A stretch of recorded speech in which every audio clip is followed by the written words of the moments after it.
जिलार चिकिटी अंचल अपमिश्रित देशी मद पी प्रथमे 14 जन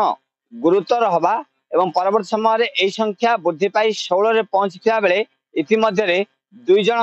मृत्यु घटलानी। आभली समय भाव आम देखुचे पाखापाखि 2 जन मृत्यु घटा पर आज सकाल समय जनकर शव को परिवार को हस्तांतर कर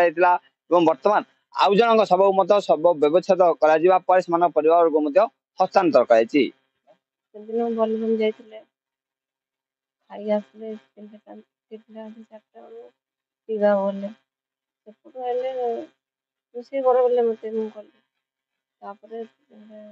छोड़ा बांती आरंभ होगा मु कहली मद पीले तो परा बोली पढ़ी गाधी बड़ मेडिकल आनी सेलेन भी देले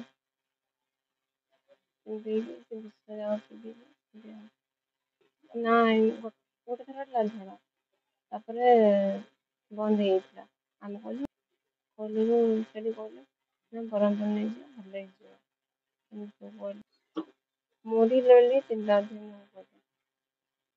सेपटे ब्रह्मपुर एमकेसीजी मेडिकल रे चिकित्सित होता व्यक्ति विशेष माने सुस्थ होई किबली घर को फेरबे यहाकु नै चिंता प्रकट करिसंती ग्रामवासी माने। कौन कहया सेटा मेडिकल टीम ऊपर आमे छाड़ दीचु। हाँ मेडिकल टीम जदि प्रॉपर्ली ट्रीटमेंट करिवे तापरे सहयोग भी करिवे लोक माने केते बेले मरि जाउछंती सेटा आमे जानि पारनो जानला बेले को पुनी विलंब होउची गाँ रे चली एमती माने गोटे भयंकर वातावरण सृष्टि होगलानी किए मरीज किए बंचो यहाँ भगवान ही छाड़ दी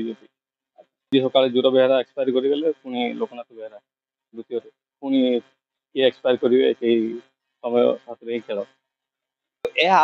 निश्चित भाव गोटे पटे यह जिला प्रशासन कहुँ पुलिस प्रशासन पक्षर कहुँ मद कारबार को धरवाई व्यापक चढ़ाऊ जारी है जी आपणकर जार इकोनोमी अनुसार जी देशी मद पीवा लोक देशी मद पीव आप सरकारी जो आमर विदेशी मद पीवा लोक विदेशी मद पीव हाँ से करुले तो कहते आम करुँ ना पूर्व भी केस भी होती एबे तो आमर चली आपणकर रेड आम चली पुलिस वाला भी जॉइंट रेड आमर चलती आउ चलो ना आमर काली सप्ताह है पुलिस भी गोटे केस गोटे केस फरवर्ड कर 7 जन फरवर्ड कर आमर भी 2 जन फरवर्ड होमर 4,600 वाश सीज हो 215 लिटर आईडी लिकर भी सीज हो आमर तो वयस तो 25टा अच्छी से आईडी लिकर जो मैंने कर फिगर गंजाम जिले में पूर्वर रंभा गोलाबंध भली विभिन्न अंचल में विषाक्त मद पी अनेक व्यक्तिविशेष मृत्यु घटता बेले बर्तमान चिकिटी अंचल मृत्यु घटना समस्त चिंता बढ़ाई। ब्रह्मपुर समीर आचार्य, ईटीवी भारत।